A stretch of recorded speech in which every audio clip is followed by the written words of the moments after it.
dédé àsìkò gbogbo ibi tẹ́ ti ń gbọ́ mi nílé lóko tàbí lẹ́yìn òde, ẹ jẹ́ kí a gbàdúrà.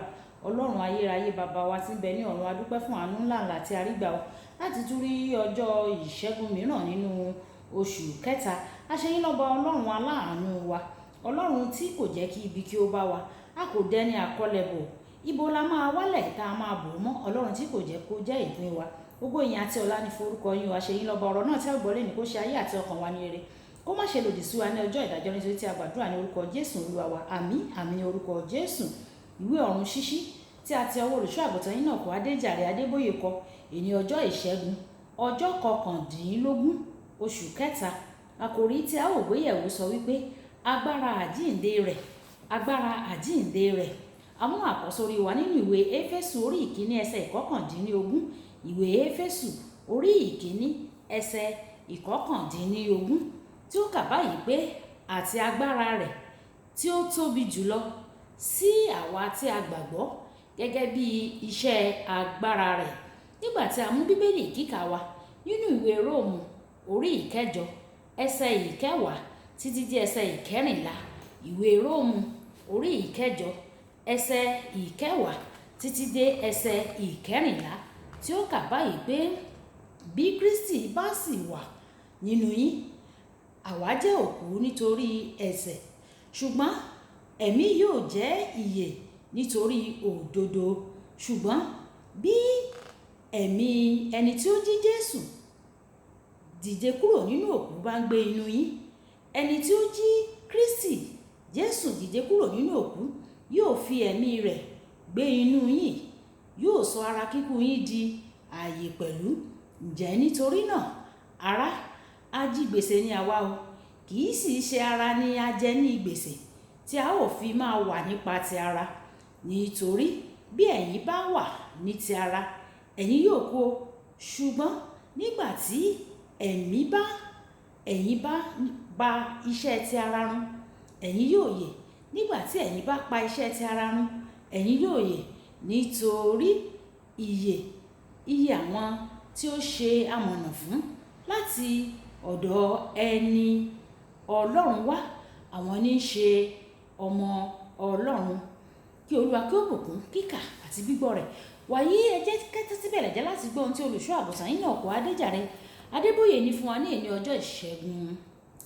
Nígbà tí Paul apostoli sọ pé òun fẹ́ mọ agbára àjíǹde rẹ̀ nínú ìwé Fílípì orí ìkẹta ẹsẹ̀ 10, ó sọ pé òun fẹ́ mọ agbára tó jí Jésù dìde kúrò nínú òkú. Agbára kan wà tí ó jí Jésù dìde kúrò nínú òkú. Agbára náà, gẹ́gẹ́ bí a ti rí nínú ìwé Róòmù orí ìkẹjọ ẹsẹ̀ 29, ní agbára ẹ̀mí mímọ́. Agbára tí ó lè sọ ara kíkú wa di ààyè. Agbára náà sì wà fún àwọn ọmọ Ọlọ́run kódà lẹ́yìn tí Jésù ti kú, tí ó jíǹde, tí ó sì ti lọ sí òkè ọ̀run.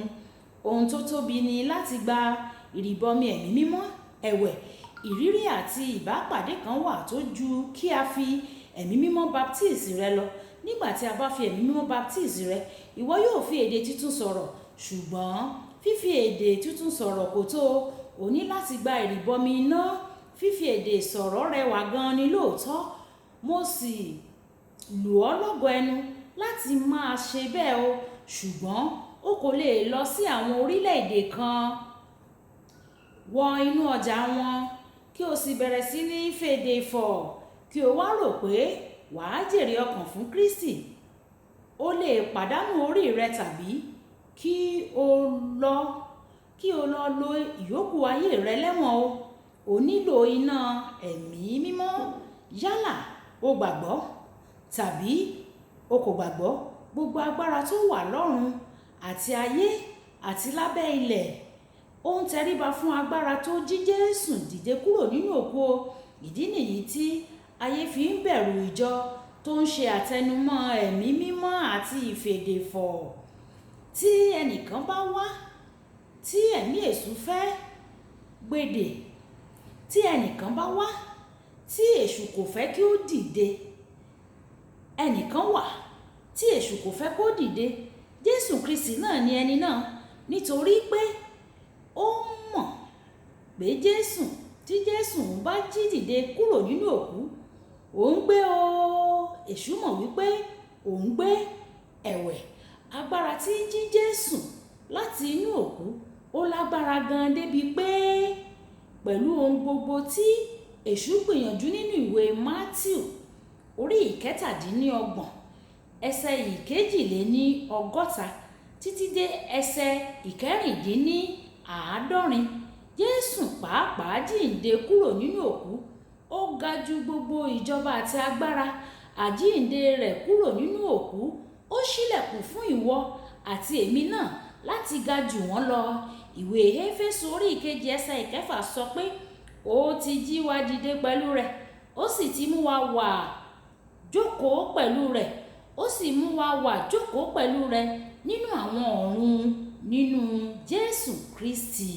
Bíbélì òkè yìí fi hàn kedere pé gbogbo ẹni tó bá gbàgbọ́ nínú Jésù ń jókòó pẹ̀lú rẹ̀ nínú àwọn ọ̀run.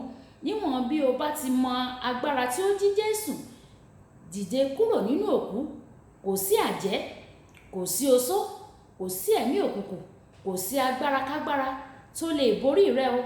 Ìwọ yóò bẹ̀rẹ̀ sí ní pàṣẹ fún àwọn ẹ̀mí àìmọ́, wọn yóò sì ṣe bẹ́ẹ̀ ní kíákíá. Bí o bá fẹ́ mọ agbára náà, gba kókó àdúrà tòní tọkàntọkàn. Kókó àdúrà: Olúwa, baptisi mi pẹ̀lú iná àti ẹ̀mí mímọ́. Jọ̀wọ́ jẹ́ kí n mọ agbára tí ó jí ọ dìde kúrò nínú òkú o. Olúwa, baptisi mi pẹ̀lú iná àti agbára ẹ̀mí mímọ́. Jọ̀wọ́ jẹ́ kí n mọ agbára tó jí ọ dìde kúrò nínú òkú. Ṣé Yorùbá bọ̀ wọ́n ní a kì í gbókèrè mọ dídùn ọbẹ̀, ìsúnmọ́ni là ń mọ̀ ṣe ẹni.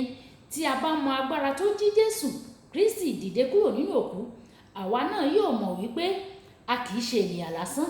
A ní agbára nítorí a jókòó pẹ̀lú Jésù nínú àwọn ọ̀run. Olúwabùkọ́lá Ayako ní orúkọ mi. Nígbà tí a pàdé ní ọ̀la, ìpàdé wa bí oyin. Ó dàbọ̀.